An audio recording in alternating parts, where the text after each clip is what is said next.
Again मलाई एउटा कुरा के भन्न मन लाग्यो भन्दाखेरि चाहिँ ठिक छ मलाई म even am not supporting government कि तिनीहरूले सुरुको दिनमा गोली हान्नलाई आदेश दियो या तिनीहरूले ओके भन्यो भन्ने होइन।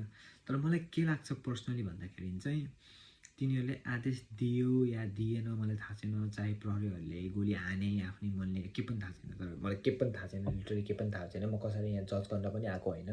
मलाई के लाग्छ भने 19जना पहिला मरे अनि त्यसपछि नेक्स्ट डे जो जेनजीहरूले हामीहरूले, म पनि इभन जेनजी हो, हामीहरूले जो गऱ्यौँ या त्यहाँ हाम्रो मेरो एजको ग्रुपहरूले जो पनि गर्यो, इभन अहिले भाटपाटिनीमा कतिवटा शवहरू मरेको थाहै पाएको छैन भन्ने छु नि होइन।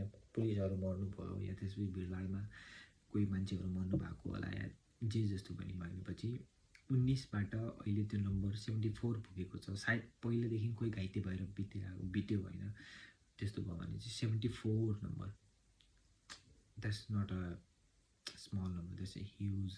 केही कामको केही रिजन नै छैन, मान्छे त्यस्तै मरिरहेको छ। 74 पिपल, इभन एउटा मान्छे पनि मर्नु बिना काम बिना केही त्यस्तो रिजन भएर पनि त्यस्तो केही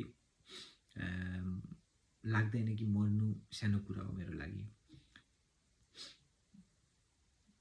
आई डोन्ट नो तपाईँ कसरी लिनुहुन्छ मलाई थाहा छैन, तर मलाई चाहिँ यो कुरा एकदमै एकदमै एकदमै नबुझेको कुरा हो, एकदमै नबुझेको कुरा। भयो होला रिभोल्युसन गर्नलाई केही मान्छेहरू मर्यो होला, तर मलाई चाहिँ यस्तोमा बिलिभ गर्दैन। म चाहिँ बिलिभ गर्ने भनेको चाहिँ पिस। अनि मलाई एउटा कुरा मैले पढेको कुरा होइन, महात्मा गान्धीले के भन्नुहुन्थ्यो भन्दाखेरि an eye for an eye makes whole world blind. तपाईँले 19 मार्नुभयो, हामी नै गयौँ मार्नलाई भनेपछि अब लास्टमा रिजल्ट के भयो? धेरै मरे। परिवर्तनको नाममा अहिले नयाँ प्रधानमन्त्री आउनु भएको छ। होप सबै कुरा राम्रो होस्, म चाहँदैन कि केही नराम्रो कुरा होस् भन्ने, तर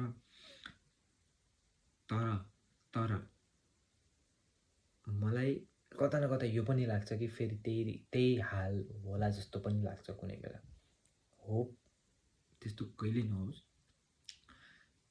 तर मलाई कता न कता त्यो पनि डर लागिरहेको हुन्छ।